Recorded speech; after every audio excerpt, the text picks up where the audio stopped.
Hi guys, and welcome back to my YouTube channel. So for today guys, we'll be checking out an update, an exclusive update guys in terms of Axie Infinity during this YGG events, okay? And we have Jihoz himself explaining all of these updates. So let's go into this uncut Q&A with regards to this update for Axie Infinity. Let's go! In the last day, 82,000 Filipinos have played Pixels, right? So I was looking directly at the Google Analytics data. So for all of the doubters, these are real people. These are Filipinos. So thank you. So Ronin is back, the Philippines is back, and it's clear that as we enter a new cycle, Philippines will remain the beating heart of Web3 gaming.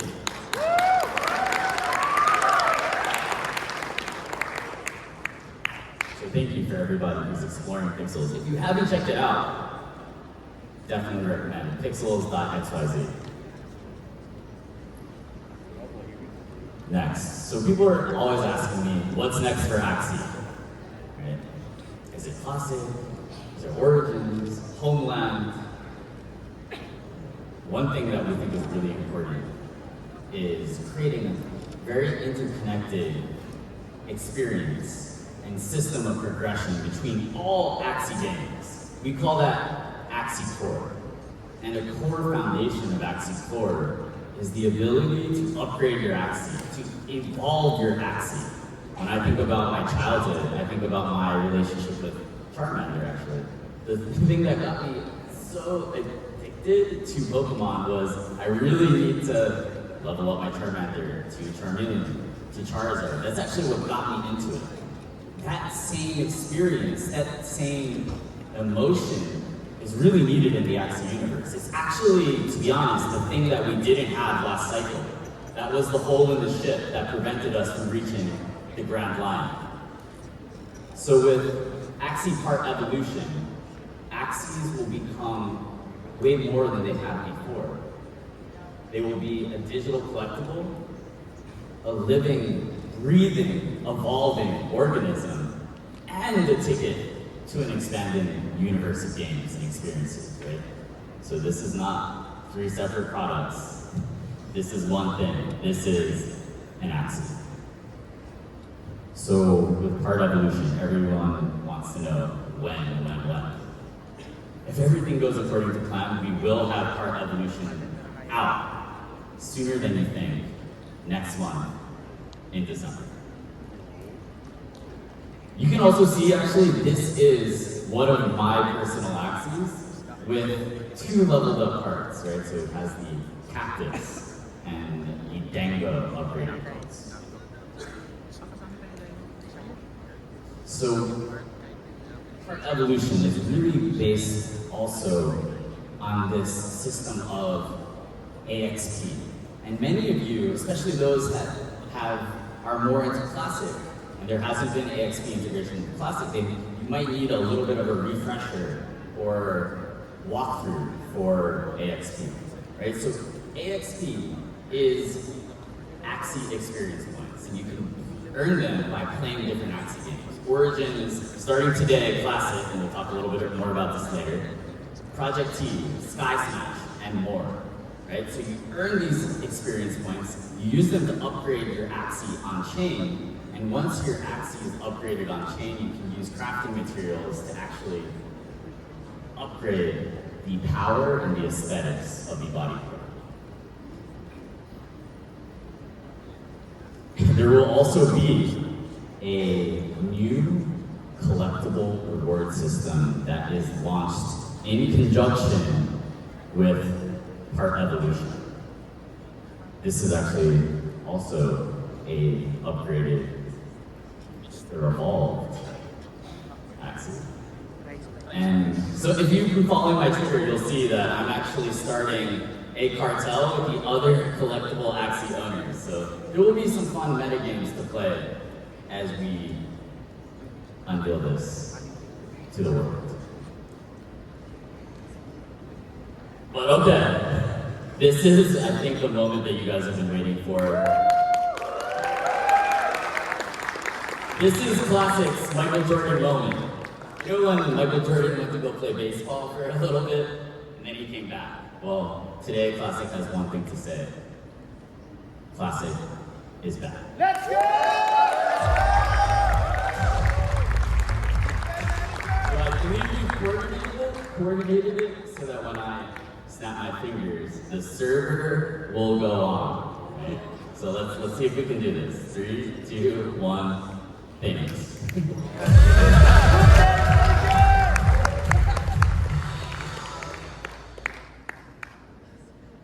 Alright, so basically, it isn't just that Classic is back. We've actually also added a bit of an expansion pack to the game. You can think of it as an expansion pack. We're calling it the Cursed Coliseum. So basically, players will have access now to a new game mode. Players will receive 1 ticket per day, and they will then basically play until they either get 12 wins or lose 3 times. And the first players to hit 12 wins will actually earn a share of Axie tokens, right? So Axie token rewards are now back in Classic. We have also added AXP rewards, and remember what we're seeing is that AXP grinding is starting to become a new interesting profession in the land of Lunacia, right? Because there are collectors, there are people who don't have the time to grind that really, for example me, right? Like, I am going to need a lot of upgraded Axies, and I won't necessarily have the time to do it. And so I'll be looking to buy, or I'll be looking to have scholars again, people who can have the time to grind and earn AXP. So really, really excited about this. We're also, with the Cursed Coliseum, adding a new mechanic where basically in each match, for your team, 1 Axie will be cursed, and a cursed Axie will need to have 2 of its body parts replaced. And so there will be some calculus, right? It's kind of like a draft or ban system, right? Where basically 2 of your body parts of one of your Axies is being banned, and you have to then replace them. We are also introducing something called the Grand Tournament that has a Mystic Axie as a prize. So if you want to join my cartel of collectible Axie owners, there is a path. Axie is a ladder. So here are the details. Basically, there'll be a registration, and there'll be groups of 5,000 players, and they will battle it out for a grand prize of a Mystic Axie.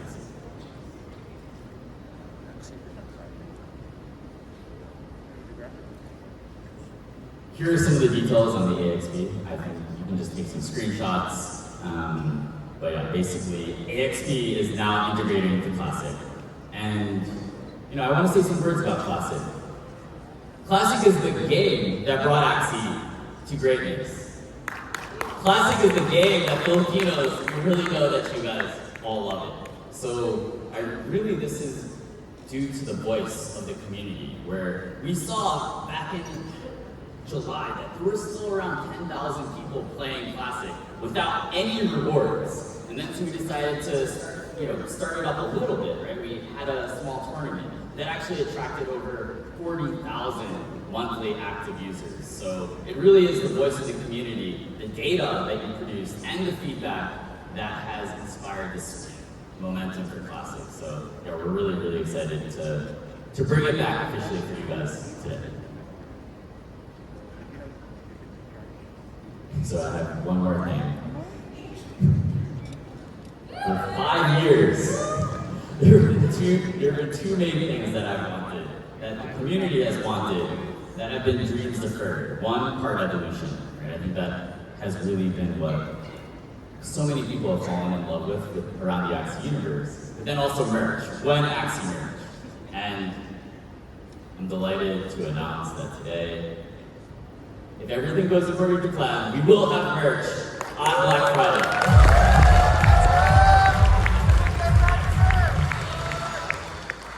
And we also have a fulfillment center in the Philippines. So the shipping should be manageable and under control. physical, right? It's like, we're really good at making and selling digital things. The physical realm is a new experience for us. So, yeah. And with that, I will call onto the stage lead Leia, who has been a great friend, someone who really helped kickstart the momentum of Axie in the Philippines. Wow, okay, so many announcements. Shall we take a seat? I just want to unpack some of the things that you just dropped there. The first I've got to go to is, okay, looking at, you were talking about bots, right? We've actually got an interesting history with this. So I want to cast you back to, I believe it was July or August 2020. A good friend of mine had called, some of you might know I write an opinion column for CoinDesk, and I was looking for material. Someone had called me up and said, you know, you're not going to believe this, but there's people in the next province over playing a blockchain game to put food on the table during the COVID pandemic. But the way that we found out about this was pretty interesting because, do you want to tell the story? The video evidence? Back in the day, I was in charge of finding and banning bots. And I saw 20 accounts that were all playing from the same IP address. So, okay, I'm gonna ban them. And then I got a message on Discord saying, sir, we are not bots. That's my family. And I was like, okay, I was skeptical, but thought that was interesting. So, okay, please send me a video. And lo and behold, I received a video of a household with many generations, the grandma, the aunts, the uncles, the young kids, all playing Axie. Really, that was the first time in my life that I saw everyday people using the technology, right? That's what this is about. So I thought, hey, I need to tell Gabby about this because something really special might be happening. Yeah, I believe it was the first ever video evidence of a multi-generational household of DeFi users. But the video is amazing. They're all sitting around on the floor, everyone's playing, and the guy who's taking the video, this is actually up in Cabanatuan City, Nueva Ecija, really kind of the birthplace of the Axie phenomenon here in the Philippines. But he's like asking them to kind of look up at the video, and they're really annoyed. They're like, I'm playing Axie, can't you see? Like, it's really good. So I just thought that was super interesting because this concern about bots, like people thinking it's hard to believe that a Web3 game could be achieving that kind of adoption. It can't possibly be real, but it did. It's happening right now. It's happening with pixels, right? It was just a huge conversation in the community. Like, who are these people? Are these bots? No. Like, we looked at the geodata. It's Filipinos as well as a bunch of Brazilians as well.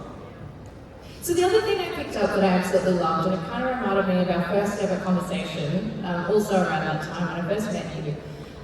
When we're talking about parts evolution and your passion for Axies to become real digital pets, I remember in our first conversation, I was very, very interested in Filipinos making money out of Axie, but Jihoz really wanted to tell the story of how digital pets would become our amazing companions of the future. And I just love how you still stayed on that narrative. Like, is that still something that's super, super important to you today, to see people like having a real emotional relationship with their digital pets? I really believe that one of the reasons that Axie works is because we live in a very nostalgic and also lonely society in a lot of ways. For me, when I moved to Vietnam, I left my friends and family and my dog behind. So that first summer I moved to Vietnam, really my Axies were companions to me. And I really do think that emotion, that relationship with your NFTs, that's needed for us to be able to get to the next level. So I think that part of evolution really plays into that, where you're able to put your time, your effort, your love into an NFT and see it change over time, right? So that's basically using like dynamic NFTs, where the metadata backing that NFT can actually change over time. And so far, we've only really seen that rolled out and experimented with very small projects and NFTs that nobody has ever heard about, right? So we're actually about to embark on this grand experiment of dynamic NFTs with the largest NFT collection of all time, the NFT collection that broke the Guinness Book of World Records. Amazing, I love it. And just still in the Philippines, I love this renewed focus on plastic. You mentioned it in your talk that that was the game that we always really loved here in the Philippines. The renewed focus on that, is that a little bit like harking back to your roots? We're calling everybody home. The things are starting to percolate again. You also see that there is a nostalgic bent in society, right? I think the crazy thing about Axie is like the only Web3 game that's old enough for people to feel nostalgia over, right? So, you also see that you have Fortnite, OG is doing well. Blizzard is putting a lot of attention into WoW, vanilla, right? Vanilla WoW. So I think it's also a theme in gaming, right? Is that people want to go back to the classics, the things that worked. Yeah, 100%. Well, Axie is really where it all began, but since then you've done a whole lot more in terms of building infrastructure tools. There's the Katana Dex, Mavis Market, Ronin Wallet, Ronin. Do you think over time, since we go back to 2018 when Sky Mavis was formed, has your North Star shifted in some way since then? I think the North Star has always been the same, right? It's to introduce the world to blockchain technology through games that are fun, nostalgic, and accessible. Right? And I think that's always been the North Star. And right, to basically bring property rights and economic freedom to everyone, but starting with gaming, right? Because gamers are the generation, the group, the members of society that are most familiar with digital currencies already. So I think that North Star has been pretty steadfast, to be honest.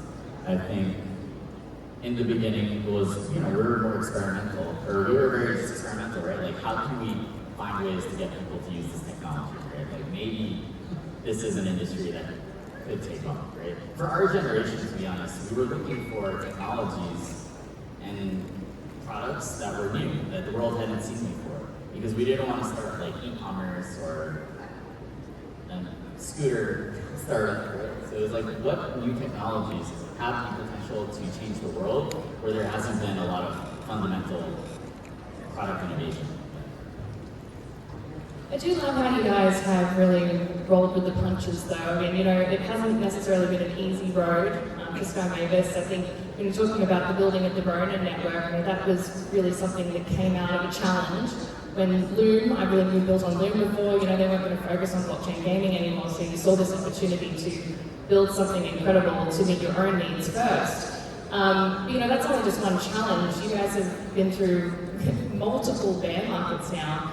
What would you say are some of the key learnings or takeaways that you're I guess using to build what you're building today?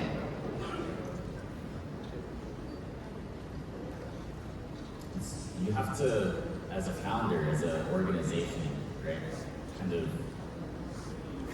learn judo, right, where you have to use the momentum of the market to your advantage, right? So sometimes there'll be time to ship a lot of stuff and get a ton of attention on what you've already built. Sometimes there'll be time to focus on your core community and building the things that will be needed for the next cycle, right? So really almost, I think of myself, I think of Sky Mavis as farmers, right? We're planting crops, and the main thing is like, okay, when the eyes of the world are not on this technology, it's like you decide what crops to plant, how to water them, right? And then, about once every 4 years or so, the eyes of the world come back to this technology, and the things that you planted during the spring will really determine how well you do. And I also look forward to a future where that is not the case, where it's not as cyclical and it's more predictable. That'll also mean that, to be honest, it'll be like the rest of the industries out there. There will be less opportunity. Yeah, we're running out of time, but I do have one final question. When you're talking about the next cycle and what's to come next, Pixels absolutely killing it in the Philippines. I was just wondering, what are some of the factors about that game that you think really appealed so much to the local community here? So when we're building an organization, when we're building Sky Mavis, we recruit based on culture and shared value, right? That's how you build a team that wins. So when we're building Ronin, when you're building a chain, why wouldn't you also recruit like that? So I think the interesting thing about Pixels is that when we met them, we're like, wow, these people understand how to build. They like to build in the way that we like to build, and they understand our community. They understood why they should be building on Ronin. To be honest, it wasn't like a super hard sell, because right, if you actually are a hardcore builder that wants to get users, there's literally only one sane and rational choice for your number one chain. That is the Ronin network. I believe that's an objective fact, and all of the data suggests that. It's one hell of a line to end on, but that's all we've got time for. I just want to say, firstly, please put me first on the line for some merch, and thank you for coming all the way to the Philippines, Jihoz. We're so glad to have you. Mahal po kayo!